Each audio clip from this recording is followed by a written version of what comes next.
Le cliniche sono pronte, la fecondazione eterologa può partire anche in Veneto. A Mestre sono già almeno una quarantina le coppie pronte a iniziare il percorso, che prevede un colloquio, alcuni esami e un piccolo intervento, in tutto una quindicina di giorni effettivi. Noi abbiamo già delle liste, le richieste sono continue, guardi questa mattina è arrivata una richiesta da Reggio Calabria, le dico via mail. Noi abbiamo una ventina di pazienti già in lista, più un'altra ventina di pazienti che stanno andando all'estero in questo momento, che stiamo seguendo nelle procedure che stanno facendo all'estero. Da un punto di vista tecnologico le strutture sono pronte, resta da risolvere la questione del donatore, per il momento sarà su base volontaria o almeno all'inizio si ricorrerà a banche del seme estere. Riusciremo finalmente a fare queste procedure in Italia quando c'erano migliaia di coppie che dovevano continuamente andare all'estero, sobbarcandosi anche costi e insomma è giusto che noi possiamo seguire le procedure dall'inizio alla fine. Quanto ai costi, il ticket che le coppie sterili dovranno pagare per sottoporsi alla fecondazione eterologa verrà stabilito in base al reddito. Un ticket, si era parlato inizialmente di 500 euro, che sarà stabilito nelle prossime settimane, identico in tutte le regioni per evitare migrazioni. Le norme sulla fecondazione eterologa sono state fatte per evitare le coppie di dover andare all'estero, sostenendo costi pesanti.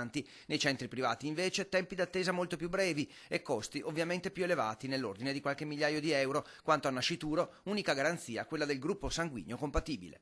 Non è possibile scegliere il sesso perché questa è una procedura che in Italia non viene concessa, io penso anche giustamente, sinceramente, e quindi in realtà non faremo una selezione, diciamo, gli spermatozoi di qualche attore famoso o gli ovociti di qualche attrice famosa.